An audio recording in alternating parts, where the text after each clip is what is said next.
Welcome to Coffees and Content, the podcast keeping you ahead in all things social media and digital marketing. I'm Lauren, digital marketing strategist, international speaker, and the owner of The Social Collective, a multi-six-figure marketing agency. Each week, I'm breaking down all of the latest marketing trends, strategies, and of course, those must-know updates. I'm going to be having conversations with some of the industry's top experts, sharing insights you simply won't hear anywhere else. So grab your cup of coffee and let's get into it. This is Coffees and Content. Welcome back, everybody, to the Coffees and Content podcast. I am super excited. This is yet another international guest episode, which is such a dream come true for me, being able to come internationally, fly overseas, and obviously be able to interview some amazing podcast guests. So today I have another super special guest and someone whose conference has been referenced in my last two international episodes, which is such a pleasure. I have the amazing Amy Dickinson joining me today for a little bit of insight into who Amy is. Amy is an event strategist and marketing expert who has just wrapped up as we're recording this. It happened yesterday. It was an amazing conference called the Social Summit. It was an in-person event that brought together the most incredible, in my opinion, lineup of speakers, attendees, everyone. Vibes were on point. It was just amazing. This woman has used social media, paid advertising, and really strategic collaborations to get people super excited for this event and coming along. I don't think, personally, in my experience, I've seen anyone effectively execute the social media comms for a conference as well as you have. So I'm genuinely in awe. And what I love is the fact that you have taken this incredible momentum on social media, replicated it in real life, and then in turn it has come back what looks like, from seeing all the reshares, tenfold from the amount of response that people have had. So today we're going to chat around what it takes to market a conference and bring something like this to life, what it takes to use social media to be able to bring people into the in-person stuff, into the physical space, and everything that comes with it. So welcome to the podcast. Oh my God, thank you for having me. What an intro. That was so nice of you. Thank you. I'm so glad that you enjoyed the event. Loved it. Honestly, could not rave about it more. Seriously. Oh, thank you so much. Amazing. Well, I mean, obviously, yeah, welcome to Coffees and Content. I have been dying to have you on ever since we connected on Instagram, which I love because I feel like this podcast obviously is all about social media and digital marketing, and the fact that we've connected in the social space and now we're bringing it into real life is fantastic. But I want to know, obviously, we've just wrapped up the event. I'm sure you're riding a massive, massive high still. I want to know, how are you feeling now that it's all done? Oh, totally buzzing. Yeah, it honestly is better than any drug. I feel like I'm on a massive high. The feedback has been incredible. Everyone really loved it. And it feels like people took away some actionable skills and strategies that they can implement immediately, which was really the whole idea of the event. Yeah. So I think, massive, massive success.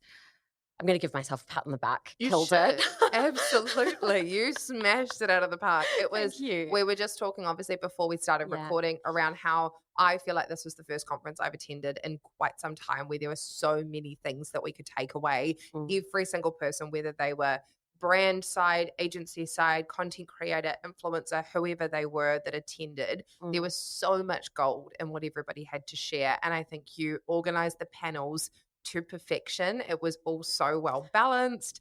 It's honestly cannot fault anything. Oh, thank you. No, it was really good. It was absolutely seamless. We were obviously terrified that there'd be some major, am I allowed? Fuck ups? Of course. There would be some major fuck ups, but everything was great. The venue was amazing. Yeah. Everyone really rallied together to make sure that, they were on time for their sessions, that they knew what they were talking about. And we couldn't have asked for a better day. That's amazing. Yeah. And obviously, for those people who don't know what the Social Summit is, do you want to give them a bit of an update and an overview of what it is and where the idea came from? Absolutely. So the Social Summit was Australia's first conference for content creators and brands.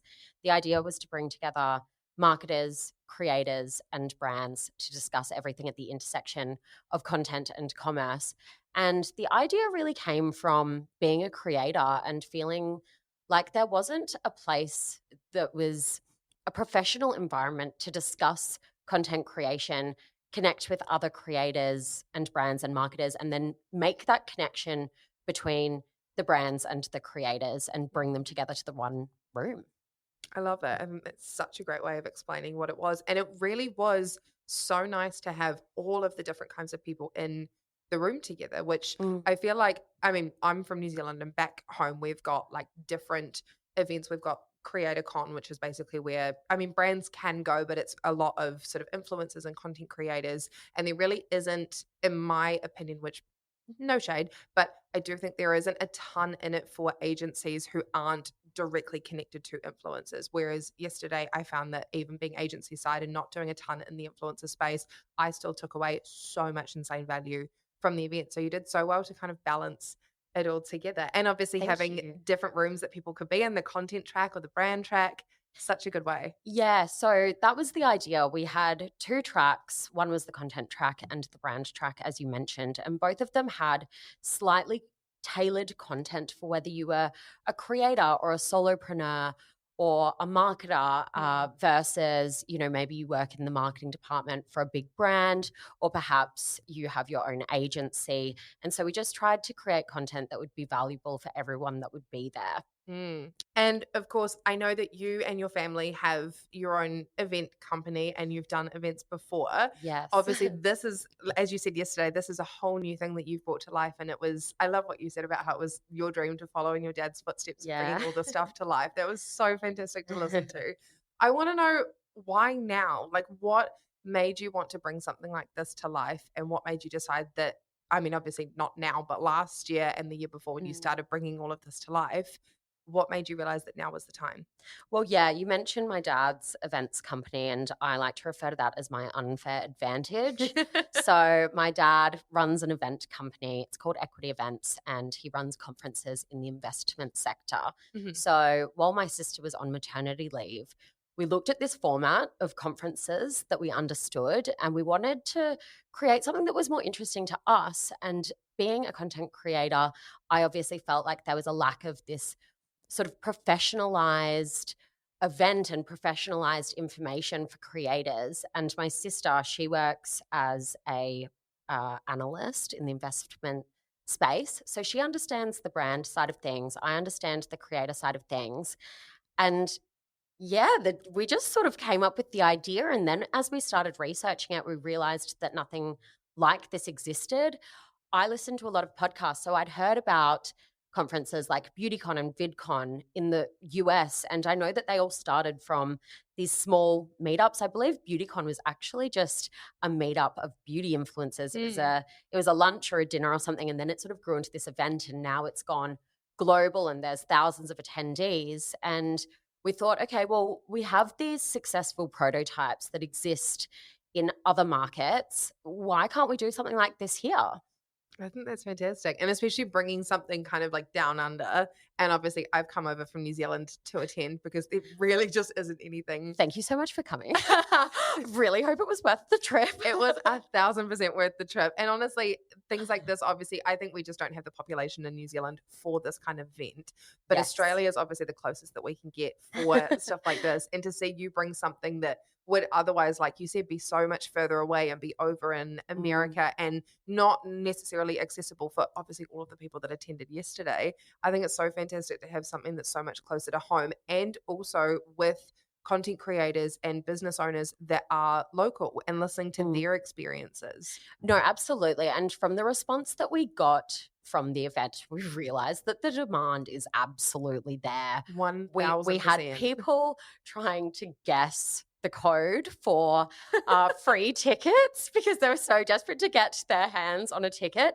And, we take that as a massive compliment. So it's very exciting. I know that marketing an event that's in person is quite different to selling something like a ticket to a webinar. Yep. I know that you and I have talked a little bit behind the scenes around like your strategy and what you pulled in place to obviously bring that to life. But what was your strategy in terms of getting people interested in the social summit? Because I know that you did it before tickets went on sale. And then what was your strategy throughout to really get that many people? Because you had like 400 people at the conference yesterday? Yeah, That's we had incredible. probably 400 people. It was great. Yeah. Well, it's a bit of it's one of those things where it's chicken and egg. So the speakers don't really want to speak unless there's an audience, and the audience doesn't want to come unless there's great speakers. Yeah. So what we did for our first event was we really relied on our own personal network. So we were approaching speakers that we already knew and had relationships with that we knew would just take a punt on us. Yeah. So thank you to people like Woody Whitelaw and Lizzie Mulheron for putting their blind faith in us. But basically it was about building out that speaker list. And once we had some really good speakers, that's when, you know, people say, oh, this person's speaking, I want to attend. And it just sort of flowed from there. So a big part of our strategy was making sure that the speakers that we onboarded were happy to share and promote for us. Yeah. They were obviously our best and biggest influencers. And then it just sort of, it snowballed a bit. We did a lot of collaborations with micro influencers who, by the way, were amazing. Some of our micro influencers sold more tickets than some of the larger influencers or even the speakers in the room. So I think don't underestimate the power of a small creator with a very targeted following. Yeah, that was one of the big things that I took away from yesterday as well, as like it's something I talk to my clients a lot about, but it is also something that you think in the back of your head, is that still true? And I'm not a content creator myself. I'm just a business owner with a platform. And so knowing from their side of things that it is really impactful, I think it applies to both creators and business owners alike, is that you don't have to have the world's biggest following to be able to pull off something incredible like you did. Yeah, no, exactly. Well, here's the proof. Exactly. And I know you and I spoke very, very early on, like when we first connected on Instagram, around how you were kind of doing a whole holistic approach when it came to your marketing. There was the organic social, like you said, there was collaborations, you dabbled in the paid ad side of things. Is there anything that you found, like obviously with the micro influencers included, that you found worked really, really well? And then in the same respect, is there anything you found that just did not pull off like you expected it to? Yeah. So being our first event, one of the most successful campaigns we did was Bring a Bestie. So we were basically offering 2-for-1 tickets. And although obviously your profit margin is a lot lower on that, it just got people in the room and you're getting 2 ticket sales rather than 1 at a time. So we just saw our numbers really increase dramatically when we ran that campaign. That was fantastic. What didn't work? Meta ads. Oh my God, so expensive. Yeah, we racked up about $5,000 in meta ads very quickly and saw a very small return. So I would say that the best thing that we did was that Bring a Bestie thing, because what it also got was people talking to their friends about the event and saying, did you want to come with me? Yeah. That starts word of mouth, and word of mouth is the best marketing you can have. So 100%. yeah, that's a little tip for anyone who wants to run a live event. I love that. And yeah, I remember you and I talking about the meta ad side of things because it's just a totally different ballgame than what it used to be. And it takes so much strategizing and data analyzing and like being willing to invest a lot of money, which I think, like, I know a lot of my listeners on this podcast are small businesses and we just don't have the capital to be able to invest in like hundreds and thousands of dollars of ads to be able to get something across the line.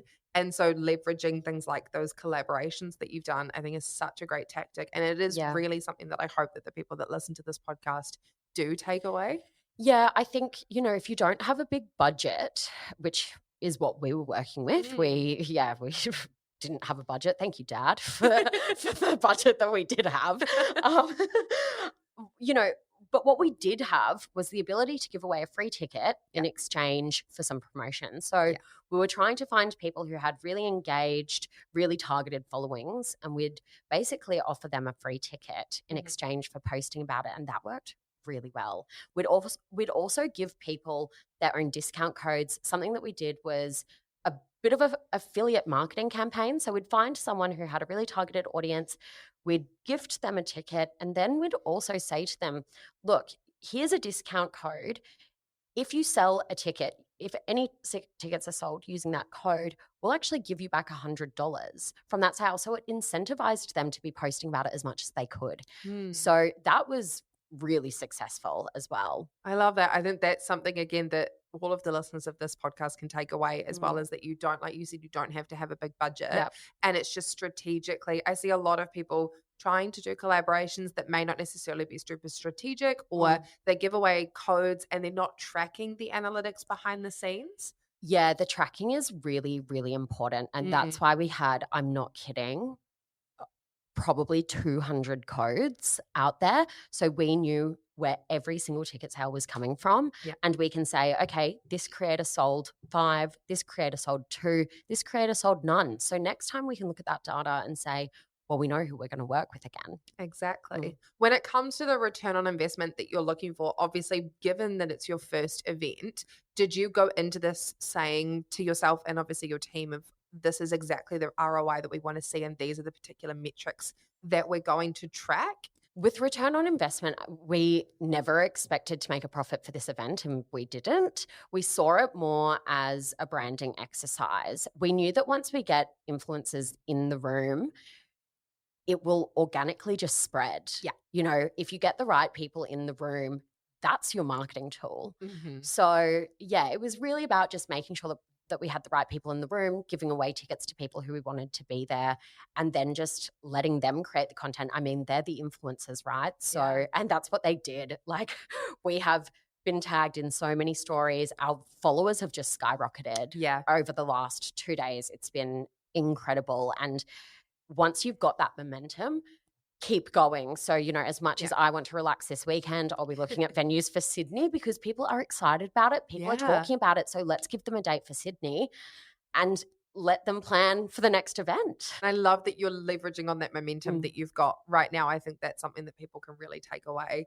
And also looking at it as an opportunity to gain content and be able to kind of increase the exposure of the event. Exactly. I think a lot of people that I talk to do feel like at times that, like, if it's their first event or it's something that they're doing, that there should be this massive profit margin on it.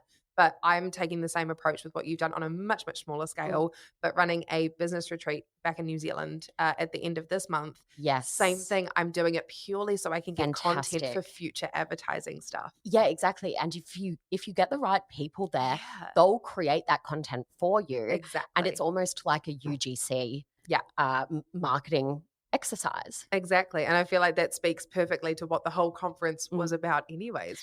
Yeah. And I do just want to say on that point, another thing is if you're hosting an in-person event, create those, what am I trying to say? Like picture, like those photo moments. I don't know how to say this. Like, I feel like you gave people really good opportunities to capture different types of content. Like, one of my favorite things was watching whoever you had organizing the big wall with the TSS signs on it. We were just in awe watching them move it from the stage to like the front entrance to the side room when we had cocktails at the end. Yes. Just so seamlessly and naturally. People, I mean, myself included, I've posted about it this morning with a picture that I took of my friends there. Like, people just gravitate to a wall like that because it is a photo opportunity. Yeah, sorry, you've said that perfectly. Create photo opportunities. So, you know, little details of having a media wall and then having some flowers, something that looks pretty so people just naturally gravitate towards it and take a photo, and then everything that they're sharing has your logo in the background. Exactly, exactly. Speaking of obviously creating a second event going into Sydney, and I'm sure that that won't be the end of it. I'm sure there'll be so much more. What is something that you did? Obviously, I know we've spoken about a lot of it, but what is one thing that you've done in this particular event with organizing yesterday's one to build up the hype that you will absolutely be replicating again for Sydney?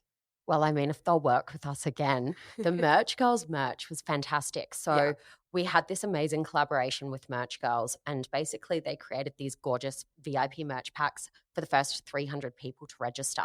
So what that did was it gave some urgency. It meant that people knew that they were getting this value if they were one of the first 300 to register. And so, it just meant that people were more likely to purchase a ticket now because they didn't want to miss out on this merch. And it created a bit of hype and excitement. And at the event, people were pretty much fighting over this merch. Oh, I can see why. My bag is just behind you because it it was big enough to fit all of my tripods and everything in it today. And it's just, I think there's so much power as well when you have merch. And it's been a big topic of discussion in my team because of our mini business retreat that we're planning.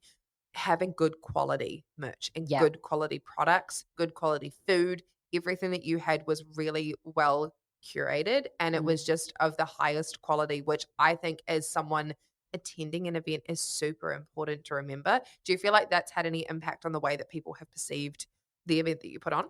Absolutely. I mean, when you're talking to a professional audience and an audience of influencers, they don't want a shitty USB stick with a Yeah. logo on it. They want something that they'll actually use. And so Merch Girls did the most incredible job of designing and creating something that is beautiful that people will actually go and Yeah. use. And, we included in that VIP pack a gorgeous tote bag that could be used as a laptop bag. It could be used as a beach bag.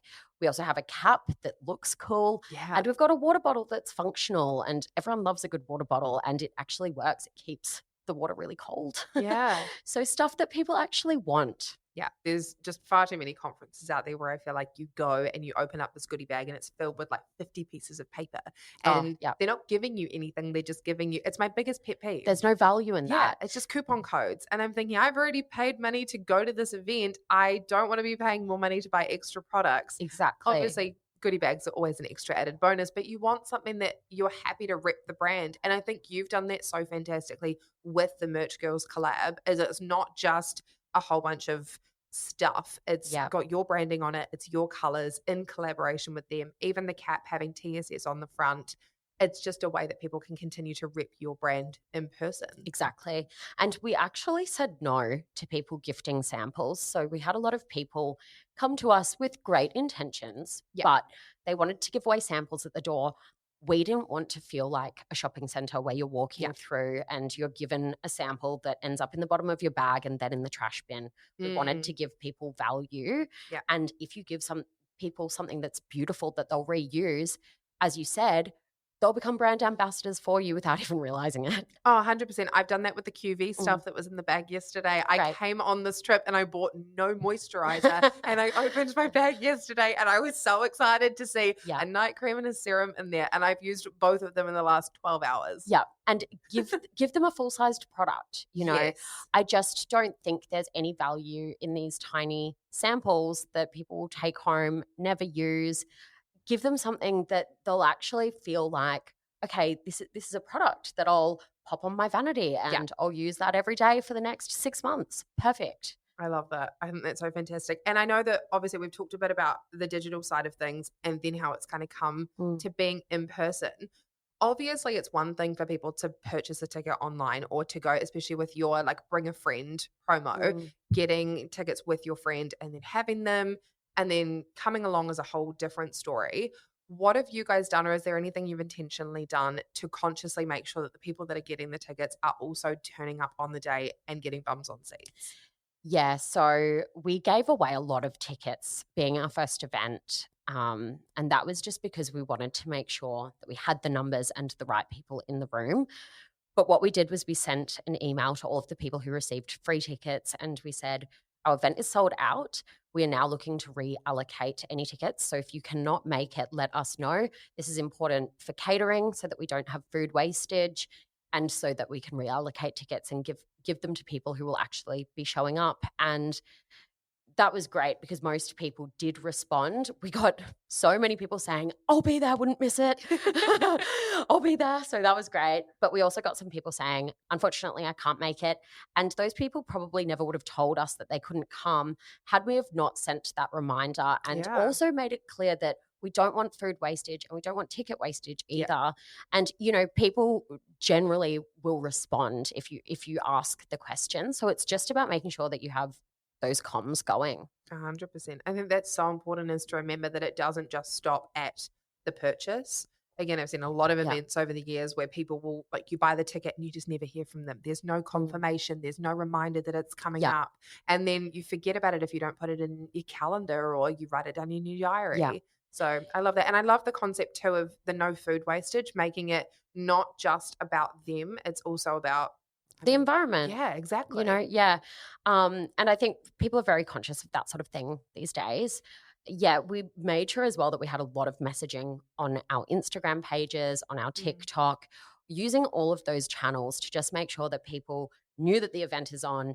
They are getting excited for the day. They've got it in their calendars and they're going to show up and have a great time. Speaking of ticket sales as well, I know that there's a lot of people that have these ideas of events that they'd like to push or events that they'd like to even just create. And I know that this is obviously, like you said, the first social summit that's ever existed. I would love to know what your advice would be to someone who really wants to run an event but might be worried about not bringing in enough ticket sales, or I want to put this event out there, but what if nobody purchases a ticket? What if nobody buys? What would your advice be? And then is there something practical that you would recommend that they do? I mean, look, it's a gamble. It's always going to be a gamble, but what is your intention for doing it? Are you wanting to build a long-lasting brand? In that case, set out not to make a profit for the first event. Set out to create an experience for people. And if you create an amazing experience, people will come back and you can focus on profitability for your next event or for your third event. But make it about the experience initially, and then the profit will come later. And that's such wise words. Don't go into it expecting a profit. Just utilize it for all that it is. That's the approach I've taken running the smaller events I've done around New Zealand. Is you do it for the content, you do it for the exposure, you do it for the brand building, and then the audience starts to follow. And I know that obviously everything is now all said and done with yesterday's event. And I know that obviously the next one's already on the horizon and in the books. And like you said, you're scouting out venues. After going through this entire experience, which I can't imagine was an easy ride to go on by any means, what is something that when you look at how everything's gone, what is the one thing that has surprised you the most, whether it's something you didn't think was going to happen or just took you by surprise? Is there anything that surprised you about the event? Oh, definitely the volume of ticket sales that happened within the last week. People are so disorganized. There were people trying to get tickets the day before, and by that point, we'd sold out. Yeah. I think the thing is that don't underestimate the volume of people who will pull that trigger and buy that ticket last minute. In the lead up to the event, a couple of months out, we were literally like, oh my God, is anyone going to come? What have we done? We've paid some of these speakers. We've organized all of this stuff, but we're not going to sell any tickets. And then all of a sudden it just blew up. So, people don't know what they're doing a month in advance. Yeah, 100%. A lot of people don't know even what they're doing tomorrow. So rest assured, if you're providing something that's valuable and a great experience, there will be a last minute rush. Yeah. So just stay positive. It'll happen. I love your approach too on social as well, with putting out the agenda and the reminders that it's coming up. I think, again, it's another one of those things, people put an event out there and then look at I get messages all the time from people that post something and then they whether it's sharing about an event or it's a product or it's a service, and then they sit there staring at their inbox waiting for the sales to come in. And then I get a message going, Lauren, it didn't happen. I didn't get any sales. What's wrong? And they haven't done it time and time again. What would you say your content strategy was when it came to just continuously promoting the event? Yeah, so something that we did that made our lives so much easier was we created basically these Canva templates. One was for the brand track, the other was for the content track, and it gave us the ability to just drop in a different photo of a speaker. And then underneath, we basically just took out whoever's name was in there, replaced it with their name and their session, and it made it really easy to create content that had this continuous flow that also gave key event details. And so it was this continuous reminder. See Natasha Grace on the brand track at 12:15 p.m., whatever it was. And we sort of just, we had a template that we used. It was a rinse and repeat.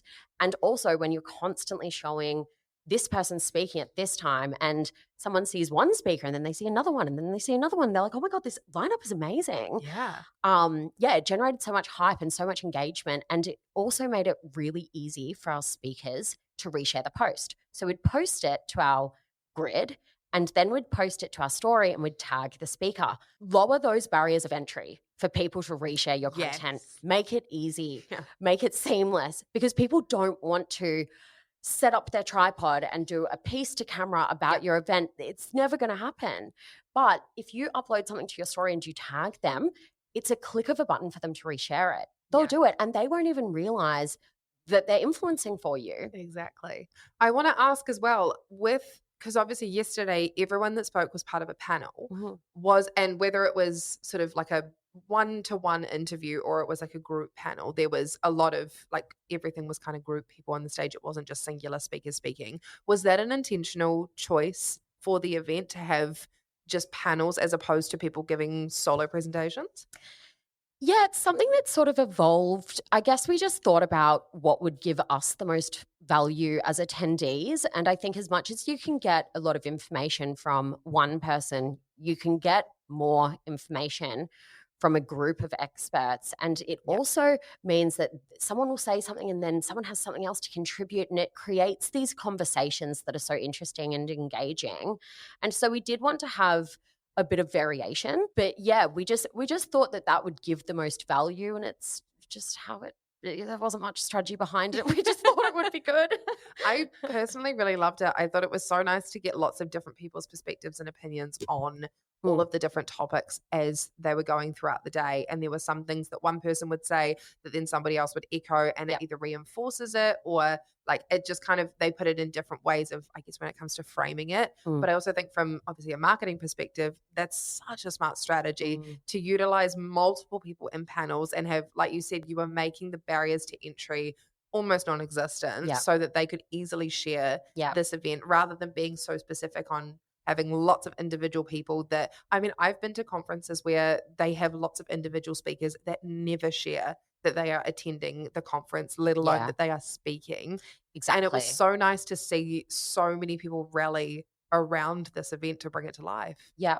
Yeah. And look, on the panel piece, I guess one of the biggest challenges that we had was it's like a jigsaw puzzle. You recruit one speaker, then you recruit another speaker, and then you've got to think, okay, how do they fit together? So with the panel creation, we basically recruited all of these speakers, and then we had to think, okay, well, who makes sense to sit together? Who has similar areas of expertise, and how can we build out a panel where these people can all be speaking to something that they can all share, obviously, their individual knowledge on, but it makes sense for them to be talking to this one topic. And I guess that's how sometimes we ended up with one person, because maybe they were an outlier and they had a really amazing expertise to share on a topic, but it didn't really fit with other speakers. And so, that's how it sort of just evolved quite naturally and organically. Sounds like when people put together like a wedding seating plan. Exactly. Like the kids go together. Exactly. You can't put this relative and that relative together because they're fighting. These two hate each other. We'll separate them. Exactly. No, I think it was so well curated. Thank you. And I'd love to know as well, I guess, like I said, now that the event is all kind of said and done for event number one, what has been your personal, like on a personal level, your biggest takeaway from being able to bring this idea to something that came into the digital space that then was something that brought together like 400 people plus in a room to listen to speakers that you curated? My biggest takeaway was that people love to connect with each other. So as much as this event was about learning and development, it was about connection and the conversations that were happening in the room, the relationships people were building. It was just great to see. I think, especially in a post-COVID environment, people crave human connection. And as much as, we're all worried about AI, there's something that it can never take away from. There's something, that AI could never take away from us. And that is our desire to connect with each other. Yeah, absolutely. Speaking of connection too, what are you now going to do? Obviously, given the fact that the first version of this, what I see being just a mega series of events continuing to happen for the rest of time, you've done the first one. And now obviously there is that community that has come because of all of the different components that have come from in-person marketing, digital marketing, all of those things. Now in the lead up to the second one, like you said, you're building the second one so that you can ride off that momentum. But obviously there's a huge component there that means still leaning into having a community and continuing to foster that community so they are just as excited for version 2. What does that look like for you guys in terms of your plans to continue to foster that community and connection? Well, we see every attendee at the Social Summit as part of the Social Summit community. So our idea is to provide them with early access to tickets, discounts that other people don't get, just, make them feel special. My dad has a saying, and he says that basically every customer that you see, imagine that that they have MMFI written on their forehead, which stands for make me feel important. So the Love people, that. yeah, Your dad sounds like a very smart man. my dad is a genius. Yeah, I think I inherited about half of his brains. I would beg to differ after yesterday. Oh, thank you so much. Yeah, so it's about really making the people who have already given their time and their money and, you know, their support to your product or your service or your event, making them feel special. Yeah. And yeah, going above and beyond, we'll also be sending a thank you email for attending. We'll be resharing everyone's stories that tagged us and stuff, highlighting them, making them feel important and just, yeah, really nourishing that community. I think that's fantastic. And it's such an important thing for people to remember as well, is that there is that follow-up component. Mm. It's not just doing the thing at the start, actually doing the event or selling the product or selling the service. There's so much in the follow-up too. And like Yep. every marketer and salesperson says, and I think so many people repeated it yesterday as well, is that the best customers to get for the next version of something is literally the people that are already buying from you. Absolutely. Yeah. Well, they're already proven customers, aren't they? So Exactly. if you do make them feel special and you know, foster that relationship that already exists, Yeah. you're going to get a repeat customer. And, another thing that we did with our sort of community building was I was in DMs talking to people every single day. If someone Yeah. purchased a ticket, we asked for their Instagram handle and then I'd go and message them and say, just saw you registered. So excited to see you there. What are you wearing? They're people. Yeah. They're not just a dollar sign. They're Yeah. people and they want to know that you're excited to see them and vice versa. I think that's honestly such a rarity as well, Mm. having the founder and the organizer of an event like this, or just anything, going into people's DMs and Yeah. having conversations with them. And obviously, I know that you and I have had conversations Yeah. in the DMs. And I feel like before I'd even come, I knew the kind of person that you were. I got such a good vibe for who you were, what you were trying to create. And then obviously, like, the decision to jump over the ditch and to come was Yeah. a no-brainer, because I'm like, I Oh. can see the vision that you're creating. I feel the right kind of energy. And I've been approached to like come to other conferences and things like that Mm. before. And some I've been to, some I haven't. But this one was just a totally different vibe. And you could really tell that, and I'm going to swear on this podcast now, but you could really tell that you and your sister and your family and putting it all together, you really gave a shit. Yeah. And it was so Oh, we gave a refreshing. big shit. we gave a big old shit. It was so insanely refreshing to see that it was so well thought out, Yeah. really good conversations, and even just the conversations that happened in like the panels, Mhm. they all transpired and went out into the discussions that people had over lunch and over coffee. It was just, such a great community. And as Thank someone who you. was an attendee, I've made so many new friends from yesterday, just from the conversations that happened, that I don't normally expect to make at conferences, because it is so suit and tie, very like you go in, you're typing on your laptop and taking notes. Whereas yesterday was just come, learn, let's have one big chat. And it was just very refreshing. Great. I'm so happy that it transpired because, as I said, it was about creating an experience that was special, that people are going to remember and go away and talk about, tell their friends. I thought about, what would I want to experience? And then I just tried to create it. And so I think, think about the user experience, try and picture yourself as the customer and create the best experience that you possibly can for that individual. Such good advice. And before we wrap up this episode, I have a few rapid fire questions Oh, God. to ask you. Okay.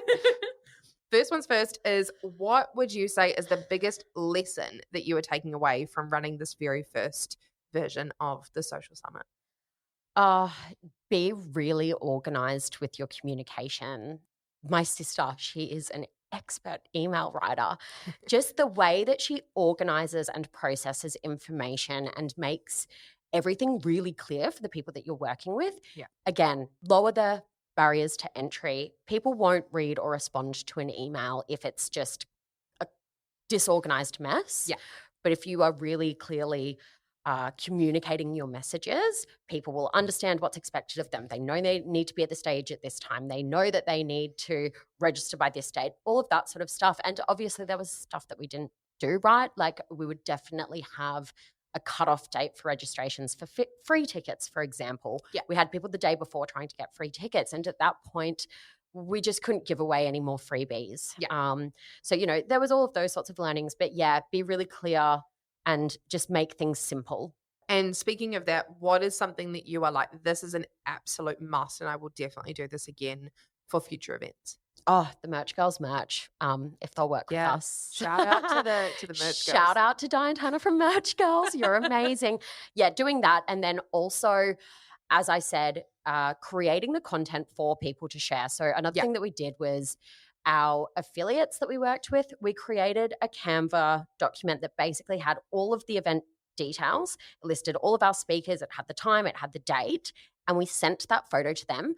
And all they had to do was reshare it. It was so simple. So easy. It was so easy. Yeah. And yeah, if you can do that and make people's life easier, they will become influencers for you.